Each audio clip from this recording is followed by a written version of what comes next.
Miles of high-capacity fiber optic and power cable, destined for installation deep in the Pacific Ocean. This is basically the Engineers from the UW's Applied Physics Laboratory prepare to plug into primary cables laid at sea off the coast of Washington and Oregon in 2011. The cables will provide electrical power and telecommunications to scientific instruments and HD video cameras, and return streaming data and images back to shore and onto the internet. To the university, it means $239 million, and it's the biggest project that APL has ever gotten. The return on investment? New insights into the science of climate change, earthquakes, undersea volcanoes, ocean acidification, and much more. Insights just waiting to be discovered in the coming avalanche of new data. It's almost unbelievable the amount of data we can carry. 70 to 80 gigabits of real-time instantaneous data that will come back. We provide up to a maximum of 200 kilowatts spread over this network on the bottom of the ocean.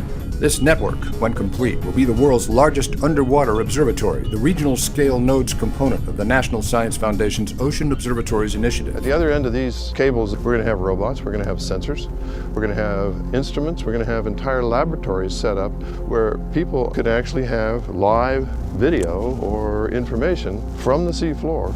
And so when events take place, we could actually be there without being there.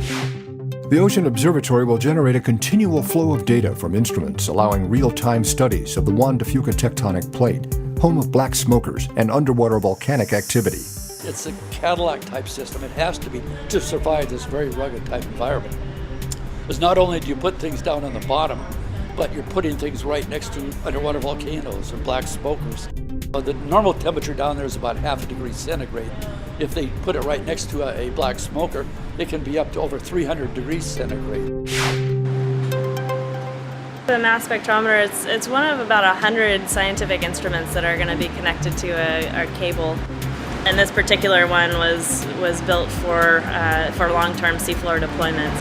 There's lots of systems in here. There's actually a turbo pump inside this titanium cylinder. There's the residual gas analyzer. This is the kind of instrument that the cable makes possible, bringing a high power and high bandwidth to the seafloor.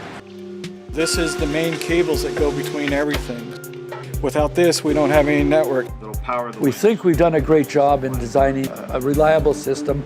The challenge facing APL Chief Engineer Gary Harkins. Far more corrosion resistant. Titanium is one of the best things you can make an undersea housing out of. All of the wet engineering needed to make the power and data connections to instruments on the ocean floor at depths of up to 2 miles, pressures exceeding 2 tons per square inch. Providing all of this power and bandwidth and the instantaneous connection to the internet. Oh, okay. The HD camera that's streaming.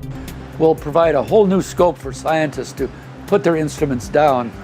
Again, they no longer have to wait for many months to see what the results were. They will see as soon as we turn on power, data will be coming back. Science at work for you. This is APL, the Applied Physics Laboratory at the University of Washington in Seattle.